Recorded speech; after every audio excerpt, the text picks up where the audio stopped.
ಎಲ್ಲ ನಮಸ್ಕಾರ ಸ್ನೇಹಿತರೆ. ಶುಭ ಸಂಜೆ. ನೀವು ನೋಡ್ತಾ ಇರುವಂತಹ ಬೆಟ್ಟ ಕೈಲಾಸಗಿರಿಯ ಒಂದು ಬೆಟ್ಟ. ಚಿಂತಾಮಣಿ ಹಾಗೂ ಚಿಕ್ಕಬಳ್ಳಾಪುರ ಹಾಗೂ ಶಿಡ್ಲಘಟ್ಟ ಜನತೆಗೆ ಈ ಒಂದು ಭೂಲೋಕದ ಸ್ವರ್ಗ ಹಾಗೂ ಭೂಲೋಕದ ಕೈಲಾಸ ಅಂತ ಹೇಳುವಂತಹ ಬೆಟ್ಟ ನಮ್ಮ ಈ ಒಂದು ಕೈಲಾಸಗಿರಿ ಬೆಟ್ಟ. ಒಂದ್ಸಲ ಬೆಟ್ಟ ನೋಡ್ಕೊಬಿಡಿ.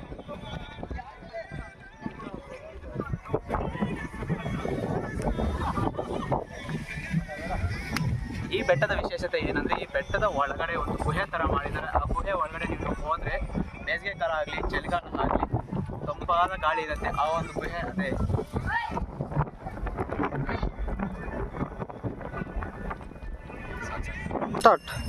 ನೀವು ನೋಡ್ತಾ ಇದ್ದೀರಾ, ಈ ಒಂದು ಏಕಶಿಲಾ ಕಲ್ಲಿನಲ್ಲಿ 4 ದ್ವಾರ ಇದೆ. ಒಂದು ಮಹಾದ್ವಾರ, ಈ ಕಡೆ 3 ಬಾಗಿಲಿದೆ. ಈ ಕಡೆಯಿಂದ ನಾವು ಎಂಟ್ರಿ ಆದರೆ ಈ ಕಡೆಯಿಂದ ಎಕ್ಸಿಟ್ ಆಗ್ತೀವಿ.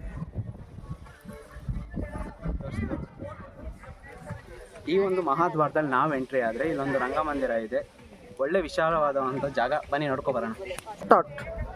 ಇಲ್ಲಿ ಒಂದು ಅದ್ಭುತವಾದ ವಿಷಯ ಏನಂದ್ರೆ, ಇಲ್ಲೊಂದು ಪ್ರಕೃತಿಯ ಒಂದು ವಿಸ್ಮಯವೇ ಮನಸ್ಸಿಗೆ ಮುಟ್ಟುವಂತಹ ಜಾಗ. ಎಲ್ಲರೂ ಒಂದ್ಸಲ ನೋಡ್ಕೊಬಿಡಿ. ಜಾಗ ನಿಜವಾಗ್ಲೂ ಅದ್ಭುತ. ನೋಡ್ಕೊಳ್ಳಿ.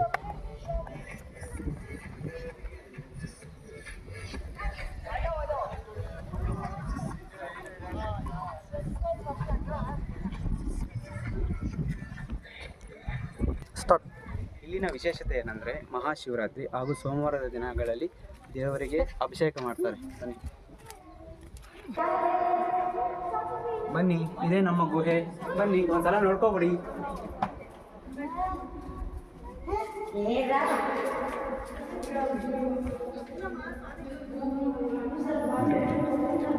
ಯಾವ ಥರ ಇದೆ ಸ್ನೇಹಿತರೆ ನಾನು ಹೇಳಿರೋ? ಒಳ್ಳೆ ತಣ್ಣನೆ ಗಾಳಿ, ಮನಸ್ಸಿಗೆ ನೆಮ್ಮದಿ ನೀಡುವಂತಹ ಜಾಗ.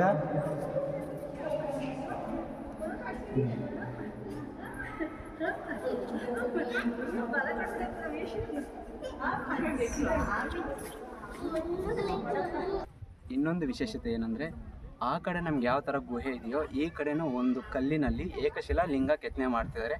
ಅದನ್ನು ನೀವು ನೋಡ್ಕೊಬಿಡಿ, ಕಣ್ ತುಂಬ್ಕೊಳ್ಳಿ. ಬನ್ನಿ.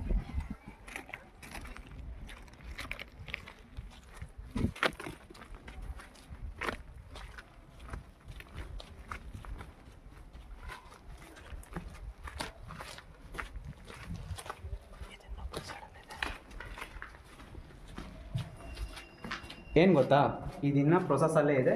ದಯವಿಟ್ಟು ಬನ್ನಿ. ಈ ಕಡೆ ನೋಡ್ಬೋದು, ಈ ಕಡೆ ಒಂದು ಕೂಡ ಗುಹೆ ಥರ ಕೆತ್ತನೆ ಮಾಡ್ತಿದ್ದಾರೆ. ಆಮೇಲೆ ಇನ್ನೂ ಒಂಚೂರು ಮುಂದೆ ಬಂದರೆ ಅಲ್ಲಿ ನೋಡ್ತಿದ್ದೀರಾ ಒಂದು ಲಿಂಗ. ಕ್ಲಾರಿಟಿ ಇಲ್ಲ ಅನಿಸುತ್ತೆ, ಚೂರು ನೋಡ್ಕೊಳ್ಳಿ.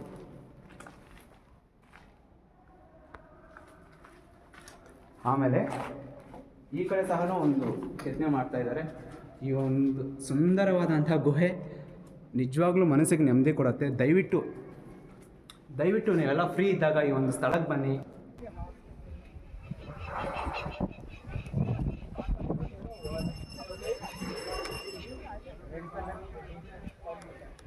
ಈ ಒಂದು ಕೈಲಾಸಗಿರಿ ಬೆಟ್ಟದ ಮುಂದೆ ಇರುವಂತಹ ಪ್ರಕೃತಿ ನಿಜವಾಗ್ಲೂ ಮನಸ್ಸಿಗೆ ನೆಮ್ಮದಿ ಹಾಗೂ ಖುಷಿ ನೀಡುವಂತಹ ಒಂದು ಸ್ಥಳ. ನಿಜವಾಗ್ಲೂ ಈ ಒಂದು ಪರಿಸರನ ಒಂದ್ಸಲ ನೋಡ್ಕೊಬಿಡಿ ನೀವು.